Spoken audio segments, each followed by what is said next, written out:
Hello everyone. आज हम analysis करेंगे सीसीआरएस का जो एग्ज़ाम था 26 नवंबर को असिस्टेंट का।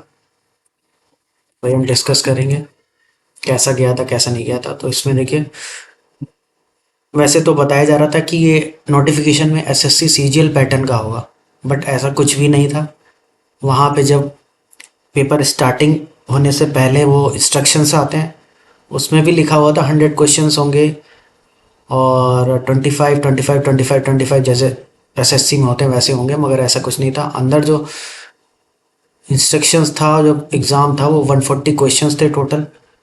140 क्वेश्चंस टोटल थे, 90 मिनट्स मिले थे, 100 मार्क्स के थे। ठीक है। और मैथ जो था, और मैथ और इंग्लिश 40 क्वेश्चंस थे और 20 मार्क्स के थे। ये भी 40 क्वेश्चंस था, 20 मार्क्स के थे, मतलब 0.5 सही होने पे। और इसकी नेगेटिव मार्किंग 1/4 थी, तो मतलब 0.125। और वही बात रीजनिंग की करें, रीजनिंग 30 क्वेश्चंस थे, 30 मार्क्स के। और कंप्यूटर और जीएस, कंप्यूटर 10 क्वेश्चंस थे, जीएस 20 क्वेश्चंस थे। और इनकी 1 मार्क सही होने पे और 1/4 इनकी भी थी, 0.25 नेगेटिव में जाएंगे। तो ये हो गया। ठीक है। और लेवल इसकी बात करें तो लेवल मॉडरेट टू हार्ड था।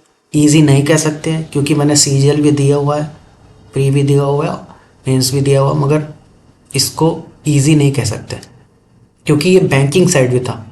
बैंकिंग साइड में पजल बहुत टाइम टेकिंग होती है, और जो इंग्लिश होती है वो भी थोड़ी, जो वो होता है ना कॉम्प्रिहेंशन पार्ट, वो काफ़ी लेंथी होता है। और इसमें तो काफ़ी एक तो इसमें क्या है कि स्क्रॉल करना पड़ रहा था। मतलब कॉम्प्रिहेंशन को पढ़ने के लिए आपको स्क्रॉल करना पड़ रहा था पूरा ऊपर से नीचे लेकर, तो उसमें बहुत टाइम कंज्यूमिंग था। रीजनिंग थोड़ी, वो बैंकिंग साइड थी। पजल जो दो पजल आए थे। मैथ्स कैलकुलेटिव था, डीआई कैलकुलेट था, टाइम कंज्यूमिंग था।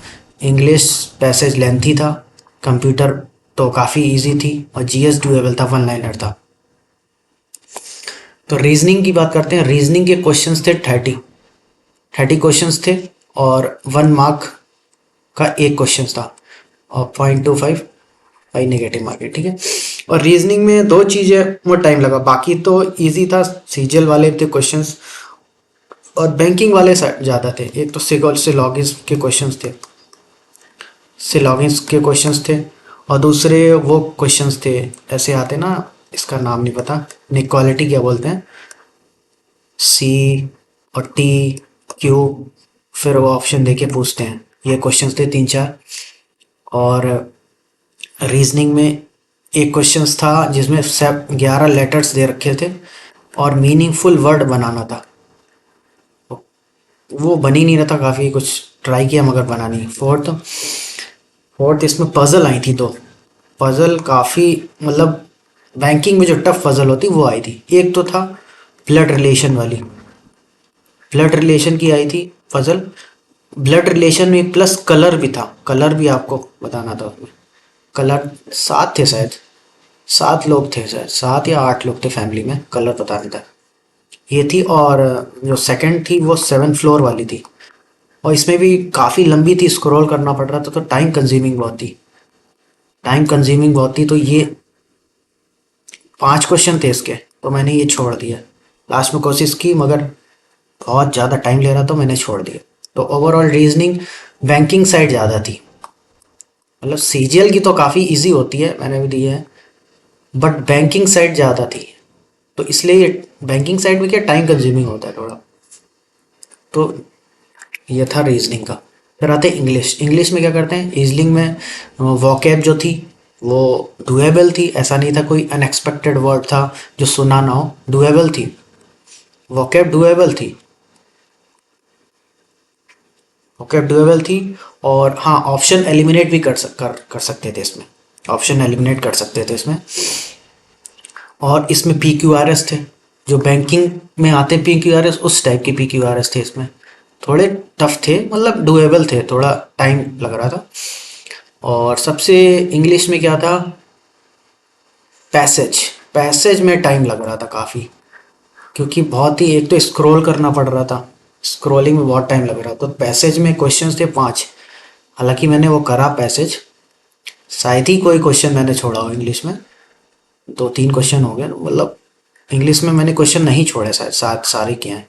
तो इंग्लिश थोड़ा टाइम ले रहा था मगर डुएबल था, इतना बहुत ज़्यादा टफ नहीं बोल सकते इसको, मतलब डुएबल था। उसके बाद बात करते हैं, 40 क्वेश्चंस थे, आपको पता होगा 40 क्वेश्चंस थे और 20 मार्क्स के थे, 0.5 सही होने पे और 1 to 5 निगेटिव मार्किंग। फिर मैथ की बात करते हैं। मैथ मॉडरेट था, ज़्यादा टफर साइड नहीं था, मॉडरेट था। बस हाँ, इसमें क्या है, अर्थमेटिक और एडवांस के ज़्यादा क्वेश्चन नहीं थे, अर्थमेटिक के ज़्यादा क्वेश्चन थे। इसमें बस एक था, डीआई आया था। डीआई जो आया था वो टेबुलर वाला आया था, डाटा दे रखा था इसमें ऐसे। और क्या पूछ रहा था इधर, यहाँ तो मेल की परसेंटेज दे रखी थी, यहाँ पर यहाँ वैल्यू दे रखी थी, यहाँ पे मेल की परसेंटेज दे रखी थी, जैसे 43% है, तो फीमेल की परसेंटेज पूछ रहा था।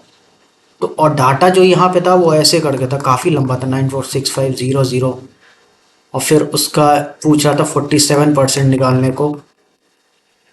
तो काफ़ी टाइम लग रहा था, इसमें पूरी कैलकुलेशन करनी पड़ रही थी, क्योंकि ऑप्शन जो थे, जैसे 7 6 42 है, तो लास्ट में 42 तीनों ऑप्शन में, किसी में तो चारों ऑप्शन में 2 था। तो ऐसे नहीं कि आप एलिमिनेट कर दे, भाई मैंने सीजीएल दिया है, एलिमिनेट नहीं कर सकते इसमें, तो आपको पूरा सॉल्व करना पड़ रहा था। और 5 क्वेश्चन थे, पांचों ऐसे थे, तो काफ़ी टाइम लग रहा था ढाई करने में, मगर मैंने पूरे किए हैं। और अरिथमेटिक के कुछ क्वेश्चंस मेरे को छोड़ने पड़े क्योंकि टाइम ही नहीं था इतना। तो ओवरऑल मैंने ठीक ठाक किए, 30 30+ तो करिए मैथ में। फिर उसके जीएस की बात, जीएस टीसीएस बेस्ड था, टीसीएस जैसे वन लाइनर, टीसीएस जैसे वन लाइनर पूछता है वैसे ही था, और ज़्यादा टफ नहीं थे। करंट अफेयर्स थे, 2-3 क्वेश्चन करंट अफेयर्स के थे, और पॉलिटी का था, हिस्ट्री का मुझे याद नहीं, साइंस से भी 1-2 क्वेश्चन थे। और जीएस मतलब वन लाइनर था, डुएबल था, इजी बोल सकते हैं इसे, इजी था। अगर आपको आता है तो आप कर सकते हैं, कोई दिक्कत नहीं है। फिर लास्ट में आता है कंप्यूटर। कंप्यूटर तो जिसने भी अगर बेसिक पढ़ रखी है, बेसिक नॉलेज है किसी को, तो आराम से कर देगा, वेरी इजी था, बहुत ही इजी था। क्योंकि मैं मेंस की प्रिपरेशन कर रहा हूँ, तो कंप्यूटर मैंने थोड़ा बहुत पहले पढ़ रखा है, तो काफ़ी इजी था। जैसे क्वेश्चन आया था एक, CTRL+N का क्या काम होता है न्यू डॉक्यूमेंट बनाने के लिए, और लैन लैन का फुल फॉर्म क्या होता है, लोकल एरिया नेटवर्क। और काफ़ी इजी इजी क्वेश्चंस थे। एक कॉलम वाला है, ऐसे कुछ क्वेश्चन था, काफ़ी इजी इजी क्वेश्चंस थे, मैंने सारे किए 10। मुझे लगता है सारे ही सही होंगे, क्योंकि कुछ ऐसा था नहीं, डाउटफुल कुछ था नहीं, तो मैंने सारे ही किए इसमें। ठीक है, ओवरऑल बताऊं, ओवरऑल अटेम्प्ट, वैसे तो उसमें लास्ट मैंने देखा था लिख कर नहीं आता है कितने हैं, मगर फिर भी ओवरऑल अटेम्प्ट मेरे 140 में से 120+ ही होंगे। सिर्फ मैंने क्या छोड़ा है, पजल छोड़ी, एक 5 नंबर की पजल छोड़ी है, और कुछ 3-4 अरिथमेटिक के छोड़े होंगे, 3 या 4, और जीएस में छोड़े हैं 3-4, ऐसे करके 120+ मैंने किए हैं। और इसमें बता दूं, मैंने तो पहले दिया नहीं इसका कभी, पहली बार दे रहा हूँ। तो इसमें 100 मार्क्स में जो सेफ स्कोर है, सेफ स्कोर मुझे लगता है 70+ तो होना ही चाहिए। वैसे तो 80 85 होता, मगर क्योंकि लेवल थोड़ा बैंकिंग साइड था, थोड़ा टफर साइड था, तो इसलिए मैं बता रहा हूँ इसमें सेफ स्कोर 70+ अगर आ रहे हैं आपके, 75+ 80+, तो आप सेफ हैं, उम्मीद कर सकते हैं कुछ हो सकता है इसमें। और बाकी आप पता नहीं किसकी प्रिपरेशन कर रहे हैं, मैं तो सीजल मेंस की कर रहा हूँ। ओके ठीक है, बाय बाय, टेक केयर।